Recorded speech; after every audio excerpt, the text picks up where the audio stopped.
सबसे पहली बात मैं बता दूं और इस सवाल का जवाब आपकी ऑडियंस मुझे कमेंट बॉक्स में बताए कि ये शब्द मैंने किसके लिए कहे हैं। मुंह में गंगा, दिमाग में दंगा और देश बर्बाद करके रहेगा ये भिखमंगा। ये मैंने किसके लिए कहे हैं, पूरा देश इस बात को जानता है। एक बात मैं आपको बता दूं, छोटी सी बात कि एक और तो ये लोग इफ्तार के मौके पर मुसलमानों को जो है वो किट बांटने का काम करते हैं। मोदी जी उसको सौगात बताते हैं। दूसरी ओर नमाज पढ़ने पर बैन लगाया जाता है और तीसरी ओर वक्फ बिल लेके आया जाता है। एक बात मैं आपको बता दूं, देश के नौजवानों को रोजगार ये दिला नहीं पा रहे हैं। देश के अंदर आप किसी की संपत्ति की अब जानकारी ले नहीं सकते हैं, आपके ऊपर मुकदमा दर्ज हो जाएगा। आप किसी को लेकर रिपोर्टिंग नहीं चला सकते। हर चीज को इन्होंने बंद और समाप्त करने का काम शुरू कर दिया है। इनके पास मुद्दे बचे नहीं है। देश की इकोनॉमिकल और फाइनेंशियल कंडीशन पूरी तरीके से डैमेज है। तो देश के प्रधानमंत्री के पास कोई और ऑप्शन नहीं है कि किस तरीके से बिहार का चुनाव जीता जाए। और सबसे बड़ी बात सुन लीजिए, सबसे बड़ी बात तो ये है कि मैं आपको एक बात बता दूं कि इस बिल को जो जनाब कह रहे हैं ना, इधर सुन लीजिए जरा, इधर देखकर, जो आप कह रहे हैं ना कि किरण रिजिजू इस बिल को 8 अगस्त को लेकर आते हैं सदन के अंदर और उसके बाद में वो सबसे पहले तो इफ्तार पार्टी में पाए जाते हैं। एक और तो मुसलमानों के लिए बिल दिखाया जाता है कि हम वक्फ बिल लेकर आ रहे हैं, दूसरी ओर इफ्तार में नजर आते हैं। दूसरी बात मैं आपको बता दूं, इन 3-4 लोगों को तो अपना इस्तीफा दे देना चाहिए। पहले नंबर पे नाम आता है जयंत चौधरी का, जो मुसलमानों का वोट लेके नेता बनते हैं। दूसरे नंबर पर नीतीश कुमार, तीसरे नंबर पर चंद्रबाबू नायडू। इन लोगों को तो इस्तीफा दे देना चाहिए क्योंकि ये वो लोग हैं जो कुर्सी के चलते, और नीतीश कुमार को तो जाना ही कुर्सी कुमार के नाम से आना है। ये लोग कुर्सी के चलते अपना दीन ईमान बेच देते हैं और भाजपा के आगे सरेंडर हो जाते हैं। दूसरी बात, ये एक बात मैं आपको बता दूं कि जिस आप वक्फ बिल की बात कर रहे हैं और आप कह रहे हैं कि मुसलमानों को हम इससे भलाई करेंगे, 14 से आज 25 तक मोदी की सरकार है। मुझे आप बता दो हिंदुओं के लिए कौन सा बिल आया है? एक बिल बता दो जो हिंदुओं की सहूलियत के लिए, उनकी बहन बेटियों की लुटती इज्जत और आबरू के लिए। और सारी बात छोड़ दो, बेटियों की लुटती इज्जत आबरू के लिए कौन सा बिल आ गया, जरा मुझे ये बता दो। आप मुझे सवाल का जवाब दे दीजिए ना। कल बिल पास होने जा रहा है, चंद्रबाबू नायडू ने ऐलान कर दिया कि हम साथ देंगे।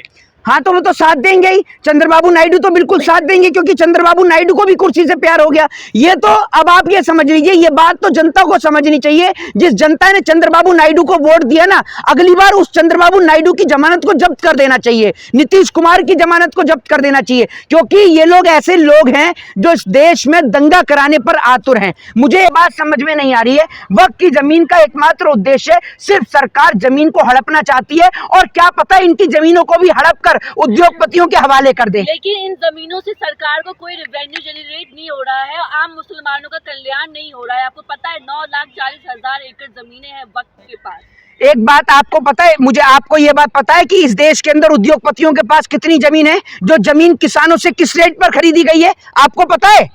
मुझे बताइए ना। वो सरकारी जमीनें जिन सुन एक मिनट सुन लीजिए, वो सरकारी जमीनें सुन लीजिए, यहाँ खड़े होकर चिल्लाइए मत बेफजूल की, ठीक है ना। मैं कोई आपका भाजपा का कार्यकर्ता नहीं जिस पे आप चिल्लाएंगे। जिसका खाते हैं उसको चिल्लाइएगा, मेरे पे चिल्लाइएगा मत, पहले सोच समझ के पूछिएगा, ठीक है। दूसरी बात ये सुन लीजिए, मैं आपको एक बात बताऊं, अभी मैडम ने कहा कि इतनी सारी जमीन है जिससे सरकार को कोई रिवेन्यू जनरेट नहीं हो रहा।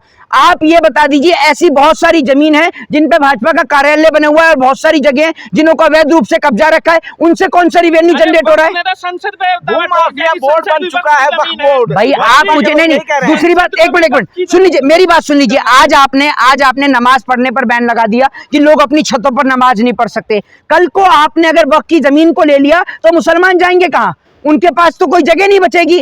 दूसरी बात ये, अरे मेरी बात, संसद भवन पे दावा ठोक रहे हैं कि संसद भवन की जो जमीन है वो भी वक्फ की जमीन है। हाँ, तो और उसको कोर्ट में चैलेंज नहीं किया। भाई मैं आपसे ही कह रहा हूँ ना, मेरी बात सुन लीजिए। अरे मेरी बात सुन लीजिए, इस सवाल का मुझे आप दे दीजिए जवाब। ये जो पुरानी संसद है, इससे कौन सा रेवेन्यू जनरेट हो रहा है? क्या इस देश में कोई ऐसी संस्था होनी चाहिए जिसको कोर्ट में चैलेंज नहीं किया जा सकता? ये बताइए। ऐसी कोई संस्था नहीं होनी चाहिए। कौन सी संस्था है ऐसी? अच्छा, एक बात सबको कोर्ट में चैलेंज करने का अधिकार है। मुस्लिम समुदाय के धर्मगुरु अजमेर शरीफ के मौलाना साहब ने कहा है कि सरकार अगर वक्फ बोर्ड पे बिल पास करना चाहती तो ये हमारे पक्ष में होगा, तो फिर विपक्षियों को इस पर दिक्कत क्यों है?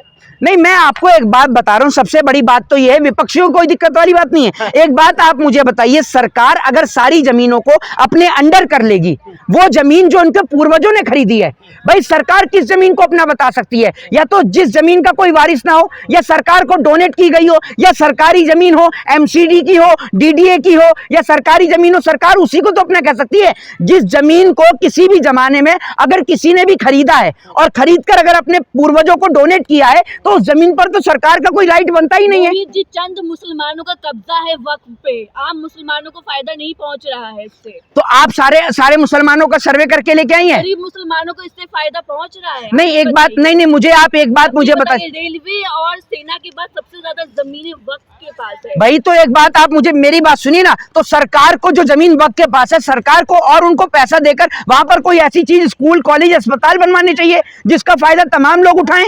आप मुझे बताइए ना, सरकार उस जमीन को अपने अंडर लेकर क्या कर लेगी? मुझे आप ये बता दीजिए, सरकार क्या कर लेगी उसको अपने अंडर लेकर? सरकार के पास रेवेन्यू आएगा। सरकार एक मिनट, क्या खाली जमीन से सरकार रिवेन्यू जनरेट कर देगी? क्या रिवेन्यू जनरेट करेगी? नहीं, वो जमीन सुन लीजिए, वही जमीन उद्योगपतियों को और कॉर्पोरेटर्स को दे दी जाएगी, इससे ज्यादा कुछ नहीं होगा। उसके बाद भी गरीब आदमी पे कुछ हत्ते नहीं आएगा। आज भी इस देश के अंदर हजारों लाखों लोग ठंड से मरते हैं सड़क पर सोते हुए। अगर सरकार इतनी जनता के बारे में सोच रही होती ना तो इस देश में कोई सड़क पर मरता नहीं ठंड से। कई लोग कह रहे हैं कि 57-58 मुस्लिम कंट्री है, वहां पर वक्फ बोर्ड की जरूरत क्यों नहीं है और इंडिया के अंदर ही क्यों? एक बात आप मुझे बताइए, आप जो है हर देश की तुलना, एक बात आप मुझे बताइए, जो लोग इस बात को कह रहे हैं वो लोग इस सवाल का जवाब क्यों नहीं दे पा रहे कि वहां पर महिलाओं की सुरक्षा के लिए जो कानून है वो यहाँ क्यों नहीं? इस सवाल का जवाब भी तो दें वो लोग। जब आप अपने देश की कंपैरिजन दूसरे देश से करते हो तो दूसरे देश के लॉ की कंपैरिजन भी तो हमारे देश के लॉ से करिए। चिंता मत करिए, यूनिफॉर्म सिविल कोड आ रहा है, सब बराबर होगा। कहां से आ रहा है? जैसे वो आ रहा है नीरव मोदी, ऐसे यूनिफॉर्म सिविल कोड भी आ रहा है। कई साल से मैं सुन रहा हूं। और सुन लीजिए, आप भी यहाँ हैं, मैं भी यहाँ हूं।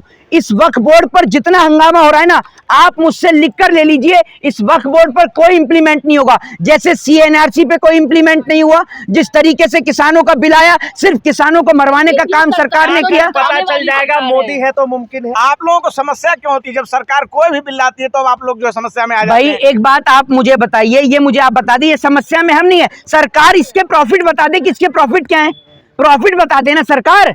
और एक बात मुझे ये समझ में नहीं आ रही, जो सरकार वक्फ बोर्ड पे चर्चा करने के लिए कह रही है, अगर इतना ही गरीबों के हित की बात कर रही है तो गरीबों को घर देने का काम क्यों नहीं करती है? और दूसरी बात ये कि एक और तो कहते हैं कि हम हिंदुओं की सरकार है, हिंदुत्व की सरकार है, तो कितने हिंदुओं को घर दे दिया? आज भी हिंदू बेघर घूम रहा है, बताइए ना आप मुझे। और उल्टा सुन लीजिए, उल्टा वक्फ बोर्ड के नाम पर जो जमीन छीनने का काम हो रहा है, बुलडोजर चलाकर उल्टा लोगों की जमीन छीनने का ये लोग काम कर रहे हैं। पास हो पाएगा क्या आपको लग रहा है? जयंत चौधरी, नीतीश कुमार, चंद्रबाबू नायडू, चिराग पासवान साथ देंगे, कल ये बिल पास हो जाएगा? आपको लग रहा है पास होगा? नहीं होगा? आपको क्या लग रहा है? ये लोग, सरकार गिर जाएगी, क्या लग रहा है? ये लोग भाजपा के गुलाम हैं, ये आप समझ लीजिए। एक आपने फिल्म देखी होगी, जो जिया जी कहेंगे वो मैं ही करूंगा, वो वाले इनके साथ है। जो मोदी जी कहेंगे ये सब वही करेंगे। मोदी जी कहेंगे उठ तो ये उठ जाएंगे, मोदी जी कहेंगे बैठ तो ये बैठ जाएंगे। ये आप ये समझ लीजिए, ये पूरी तरीके से भाजपा सरकार के गुलाम हैं।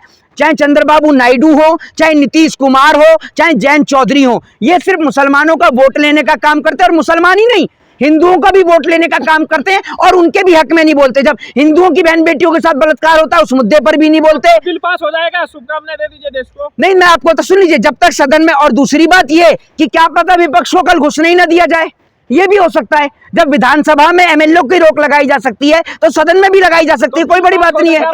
बिल सरकार ये बिल पास करवा लेगी। भाई पास कैसे नहीं कराएगी? इनके पास लोकसभा में बहुमत है, इनके पास में राज्यसभा में बहुमत है, तो बिल कैसे नहीं पास होगा? आप मुझे बताइए ना। बात तो बहुमत नहीं है जी, हाँ लोकसभा में तो है ना, लोकसभा में बिल को लेके आएंगे, लोकसभा से पारित करा लेंगे ये लोग। आप मुझे बताइए, लोकसभा में तो पूर्ण बहुमत है इनके पास में, और 26 के बाद तो राज्यसभा में भी कर लेंगे ये लोग, क्योंकि ज्यादातर राज्यों में तो इन्हीं की सरकार बन गई है। तो आपको क्या लग रहा है, एनडीए में जो सहयोगी है वो दबाव नहीं बना पा रहे हैं? भाई आप मुझे बताइए ना, कौन से सहयोगी दबाव बनाएंगे? नीतीश कुमार वो भाजपा के साथ हैं, जयंत चौधरी वो भाजपा के साथ हैं, ऐसा कौन है जो भाजपा के साथ नहीं है? सिर्फ दिखाने के लिए। अभी जयंत चौधरी का स्टेटमेंट था, सुन रहा था मैं, वो उसके ऊपर नमाज के ऊपर बोले कि ये गलत है, ये दोहरी रणनीति है। वहीं दूसरी ओर अभी आप देख लीजिए, वक्त पर जयंत चौधरी बोलने को तैयार नहीं है, चिराग पासवान बोलने को तैयार नहीं है, नीतीश कुमार बोलने को तैयार नहीं है। और वहीं इफ्तारी खाने के लिए नीतीश कुमार सबसे पहले अपने सर पे मुस्लिम टोपी लगाते हैं, अपना धर्म भी भूल जाते हैं नीतीश कुमार, इतनी जल्दी इफ्तारी खाने के लिए पहुंचते हैं, क्योंकि फ्री की मिलती है ना, और फ्री का तो भाजपा को सारा कुछ हजम है, जनता का खून फ्री का, इसलिए चूसे ही जा रहे हैं, ये समझ लीजिए।